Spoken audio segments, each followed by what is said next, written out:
Greetings, Mark Goering here, publisher of the Conway Daily Sun. And today my guest is George Epstein, a regular guest on the show here. George, how are you? Very good. Flattered as always to be here. So George is one of our esteemed columnists, and people can view this on conwaydailysun.com.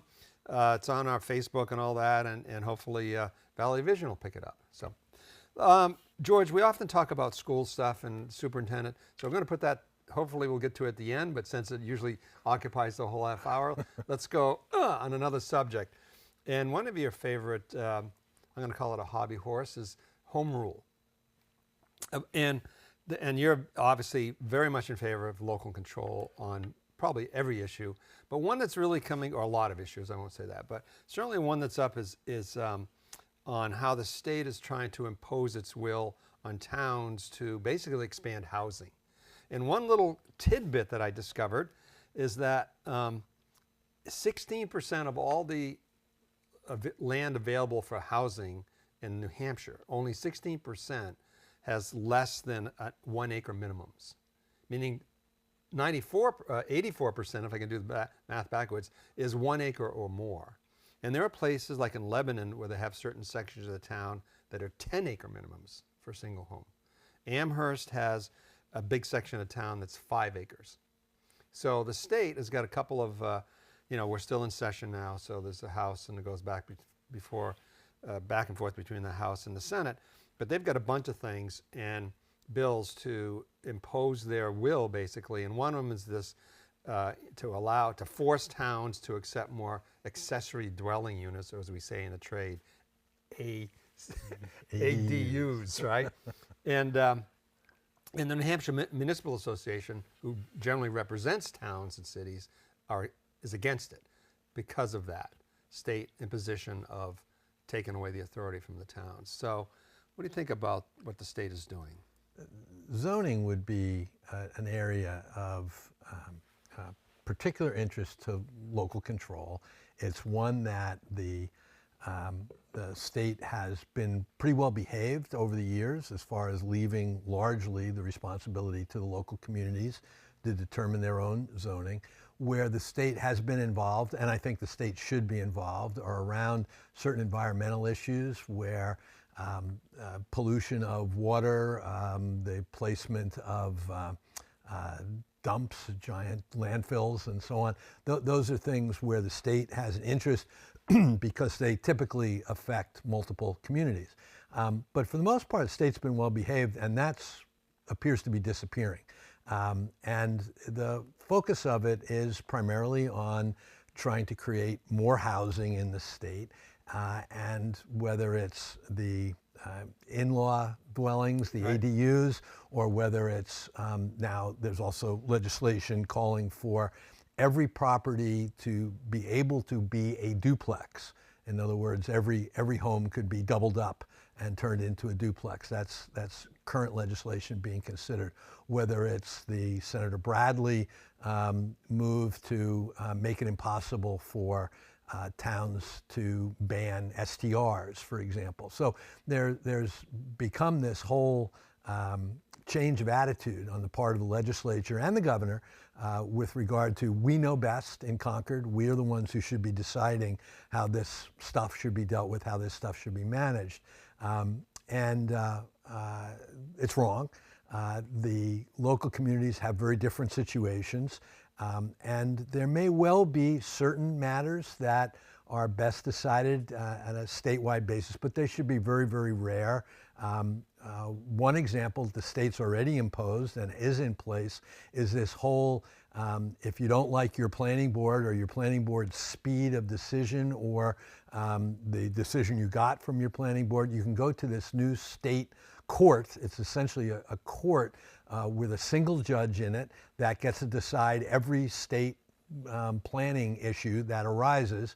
And of course, it's very tilted to the developers and tilted away from any control that local communities And that's what might happened have. to one of our cases in Conway. It did. It's the New Hampshire something appeals board, and we lost one of our STR rulings, I think, there. Oh, the Freedom one, or was it in the Freedom one? No, well, it's back before, the Freedom one's back, I'm sorry.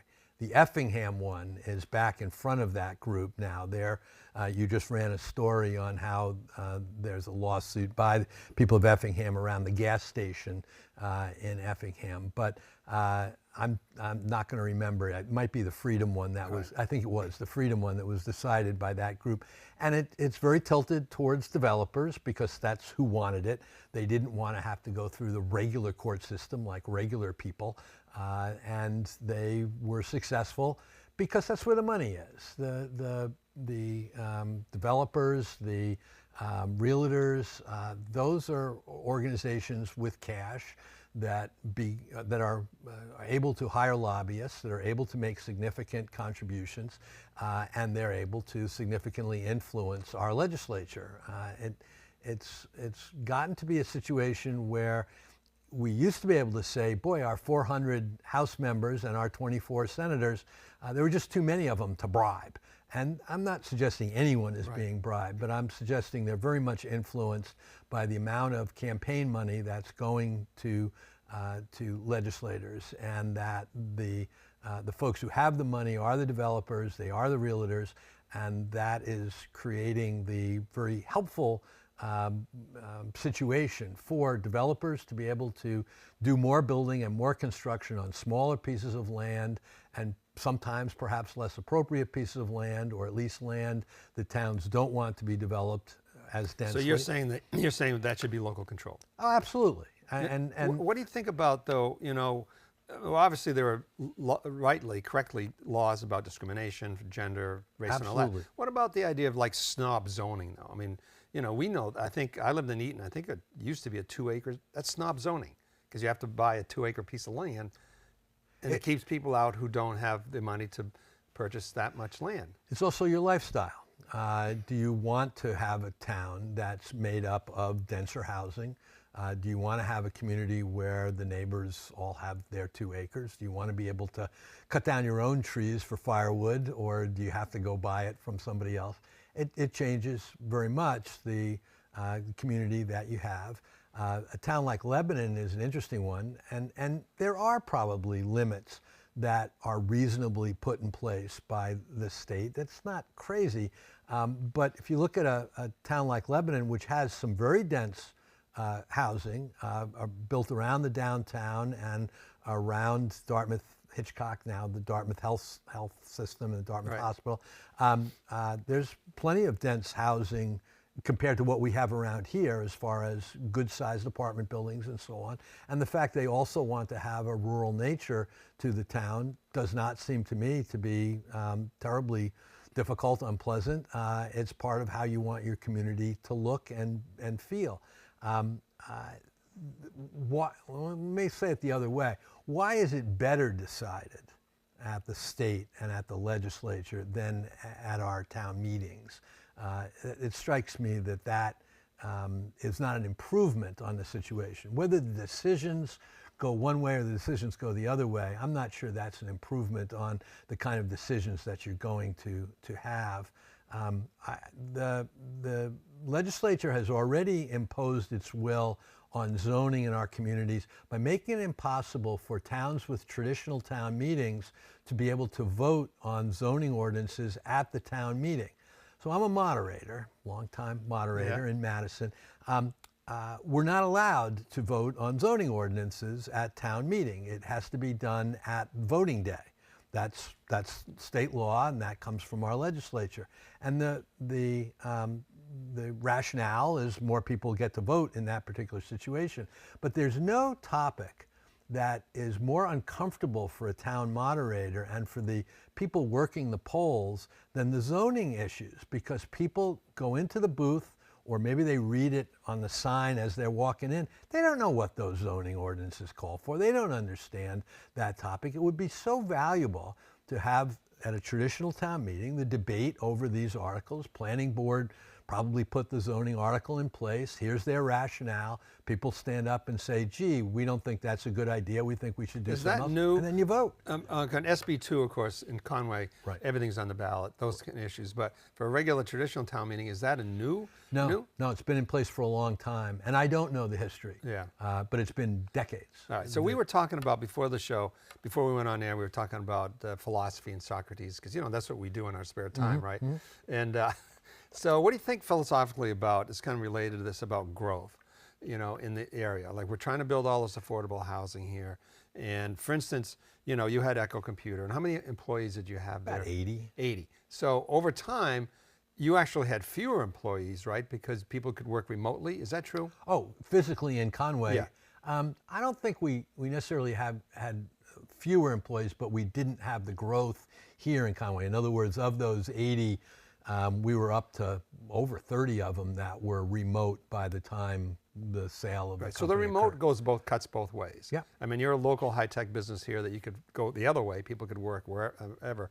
But obviously, people can work other places and work remotely here. And live here. So at some point, I know people are talking about this, is that we're building all this affordable housing. Is that good for the community? Like, does more housing just bring more people? And do we want more people? Like, where does that end? I just don't get it, Mark. You don't get what? I just don't get why this is a problem here. This is the simplest thing in the world. 20+% of Conway's housing are short-term rentals. And the problem just disappears if you say you can't have short-term rentals in a residential area. It's just gone. There's no housing problem in the Mount Washington Valley if you simply state the obvious, which is that short-term rentals are little motels and that it's a commercial enterprise and it doesn't belong in a residential area. So if you want to just fix housing, you can do it tomorrow by either through the courts or through legislation. You simply have the rule in place that you can't have commercial And how do you define short-term commercial? rentals. I mean, people, traditionally have, and we've had this discussion before, and I sponsored a ordinance that got smoked about short-term rentals. So how do you define that? Like, if you're the person who's had a place for 50 years, and you rent it out 2 or 3 weeks to your uncle or something, you can't do that either. How do you control that? So under 30 days is a perfectly reasonable thing. It's the way the state defines a short-term rental, because that's where they collect the taxes, as if it were a motel room. You pay rooms and meals tax on that, and that's a perfectly reasonable way to go. Do you want to have a break for the person who has 1, 2 or 3 week rental to their uncle? Swell, and you want that to be the exception to the rule? That's okay. But as long as communities like Conway, in particular Conway, but Madison and Bartlett, and as long as a large hunk of their housing is going to short-term rentals, and a lot of the new housing is being utilized in that fashion as well, you're going to have both a shortage of housing for sale at a reasonable price. You're driving up the price of the housing because you've created a shortage, because more money can be made for the property as a short-term rental than as anything else.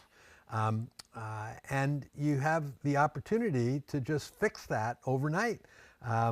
It just doesn't make any sense to me that we, the taxpayers, are subsidizing these housing projects. A lot of them have federal and state money associated with them. The funding for them is supported through that. There are tax breaks associated with developing them.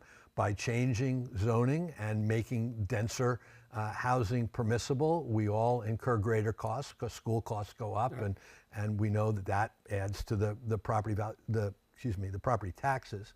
So we are all subsidizing the money that the short-term renters are making, and I'm not interested in doing that. I don't want to do that, and that's what the zoning articles are doing, and that in general is the direction that money is driving the state. Money is driving the state towards making more money for the people who are in the world of developing and the realtors. I mean, you know that who are selling realtors would way push back on this argument, because they're going to say that even without short-term rentals, these are all second homes, and they would still be bought by out-of-town second homers, owners. You're an employer here, and you've employed plenty of people who you brought to the community who needed a place to live, and they wanted a seasonal rental or they wanted a year-long rental, and those, they just don't exist.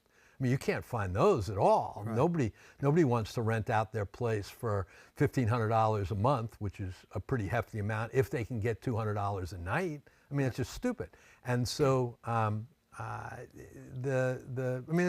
that's an indefensible argument. It makes no sense. Hey, by the way, and of course we're in a tourist community, and tourist communities traditionally everywhere have trouble with this. I mean, this is a typical problem. Guess how much a one-bedroom apartment in downtown Aspen rents for a month? Can't guess. $5,000. For a month? Yeah. Yeah, $5,000. I mean, like a regular long-term, not a STR, okay. A long-term rental. Yeah. Well, and why? It's because it could be an STR, and it would be $800 a night. Right. So that's what drove up those prices to crazy places, and that's what drives up the cost of the house that someone wants to buy, as a permanent residence. All right. So let's move on to, I guess not really related, but we'll call it related, cannabis. Okay. So that's a big state issue now. It's going through the House. I think it's going past the House. I think it's in the Senate now. The governor vetoed it. There's this whole thing about whether the state should get involved, and the people who know cannabis say the state shouldn't get involved because it's not, cannabis is still not legal on a federal level. So you could have, if they sold it to the liquor store, they could come and arrest the liquor store employees. So what's your thoughts on the cannabis situation? So this is another example of probably the biggest change I've seen in New Hampshire state government over the years, which is the power of money. It really has gotten much more influential, and whether it's on the housing and zoning side or whether it's on the cannabis side, money is driving this argument. Our governor, who people like, because he seems likable, has had more positions on cannabis than Caitlin Clark has had 3 pointers. We can talk about Caitlin or you could say that Trump has had more positions on cannabis than he has on Trump. Yeah, that's probably true. Our legislature and our governor have gone all over the place on this, and it's coming down to money. And the governor seems as a way to potentially generate future donations to his future political campaigns. He's come down on the side of a small number of cannabis stores that are franchised, or actually I don't think that's the word they use, but are granted license to sell cannabis. And of course, the smaller the number of stores, the more valuable each individual store is, and the bigger the donations you're going to get if you're able to get a license for one of those cannabis stores. So by having 15 stores, which I think is what he's currently favors, it's a changing thing, he's going to have 15 donors to any future campaigns he has, and they're going to be hefty donors because they're going to make a hefty amount of money because they have such a terrific monopoly. 15 stores in the state of New Hampshire. I mean, picture it. If you want your grass, you might well have to drive. You might have to drive quite a ways. And so those are going to be very valuable franchises, and that seems to be the direction. So what's I don't know if people call it grass anymore. No, weed. Weed. Okay. No, I was going to say cannabis. That's like an old. Yeah, people get really. When people call it. Because I was in Maine, we had a paper in Maine, and the Boston Phoenix, the Portland Phoenix is very alt-weekly. So if you call cannabis pot, it's the equivalent of calling liquor booze. Like you don't say, I'm going to go buy some booze. It's kind of slangish, right? It's liquor. Yeah. So cannabis is the preferred term, just to let you know. Grass is probably a 1972 college term. Yeah, that nails it. There's no question about that. So I don't care. Okay, so do you have an answer for the cannabis? Well, we should have a competitive environment for selling it. Whether I mean wide open? You'd have to have a license, you'd have to have rules to follow, but you shouldn't have 15. It should be much more open. It should be much more of a competitive environment. There should be enough stores so that there are stores that are near enough so that they have to compete on the basis of price. They can't just set whatever price they want because they're the only ones in the area. What about taxation? And just one more thing before taxation, and that is local control, local control, local control. You do not have the right to open your cannabis store in Conway unless the voters of Conway authorize it, not ban it, but the other way. They have to actively authorize it, the way they do Keno, and apparently not casinos. Right. They have to actively endorse it. So as far as taxation, the tax rate probably should work out, and I'm sorry, this is probably too wonky, but it probably should work out to be similar to the amount of profits the state gets from the state liquor stores. So in other words, if the state liquor stores bottom line is 10% of the gross, then that's roughly what the tax rate should be. If it's 15%, it should be 15%. Those are reasonable numbers. They need to be competitive with the adjacent states, so they can't be completely off the charts. On the other hand, we don't want to undercut the adjacent states the way we do with our state liquor stores, because we don't want to particularly encourage people to be traveling here for their cannabis.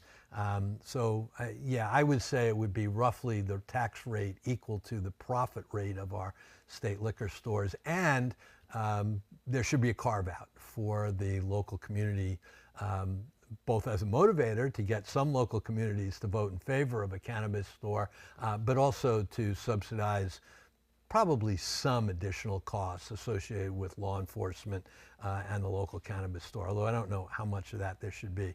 I do have one particular very local control issue.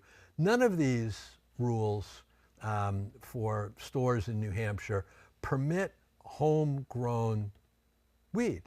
I'm going to use the term weed in that particular situation. How in the world can you justify saying somebody can't grow their own couple of plants if that's what they want to do? They can brew their beer, they can make some wine in the basement, they can blow up the bottles if they don't do it right.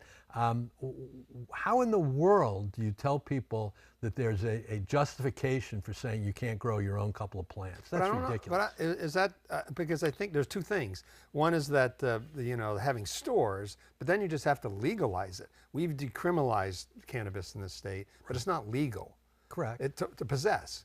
But I think that's another part of the legislation. One is to create these stores to sell it, but first you have to make it legal so people can possess it. They're doing it all at the same time. But I think you're going to have some plants. I think No, I mean, very specifically, you're not allowed to grow this. Only licensed growers because I know in Maine you can grow like X number, 8 plants or 10 plants. That's right. And the legislation I've seen has all said you can't, which just strikes me as bizarre. But perhaps that'll get fixed. Yeah.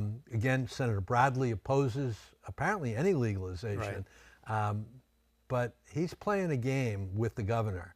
And they're going back and forth on it, and whether they're working together to make it harder to find a solution for it, or whether they're looking to squeeze it down to the smallest number of big donors who will be contributing to it. I don't know, but there's something going on there that I can't figure out. It doesn't make any sense. Well, Jeb would say, and in fact, I just saw a little video when he was testifying this week, and last week, and said that he always says this: I can count. He can count. So he can count the number of senators who are supporting it. Yeah. So one way of looking at it, outside of the nefarious working with the governor, is that he just realizes that he's lost that vote, so he's going to just try to put his influence as much as he can to bend to his will. Well, and one way to do that is to delay and even stop the passage is to keep coming up with aspects in the Senate bill that the House won't agree to. And if you look at the back and forth associated with that, I'm sorry, it comes down to money. Okay, so we have, believe it or not, we only have 5 minutes left. Wow. And so we just finished up. I'm on the superintendent search committee. We've talked about this every time you're on. We basically didn't find anybody, so we're going to continue looking. So my question to you is just an outsider, and I would love to tell you what's going on inside, but I can't. I'm sworn to confidentiality. Is if you could wave a magic wand, how do you put together, how do you recruit, how do you just find a new superintendent? Well, again, I don't know all that I should probably know, and your committee is clearly not working hard enough. But we work hard. Well, I led 2 searches for college presidents and on that board, and you want lots of candidates, and you obviously want the best candidates, but you need to reach, to throw a broad net, to be able to get a lot of good candidates. And the way to do that in the college world is to hire the consultants, the people who are professionals, the headhunters who specialize in just doing college presidents. And so we got names we would never have gotten otherwise had not we done that hiring. That was a pretty good investment, and it costs money, costs $10 or $20 or $30,000 for that kind of an investment. But if you're talking about a $170,000 a year job for somebody you want for 5, 6, 8, 10 years, that might be a good investment to get the best possible person as fast as possible. So, number one. Number two, are you advertising in all the places you should be advertising? Yeah, you have the sort of canned education journals. There are a couple of places that you can advertise that way, but perhaps you should be reaching out more broadly than that, and you should be looking at some of the less obvious options as far as how you might pursue that.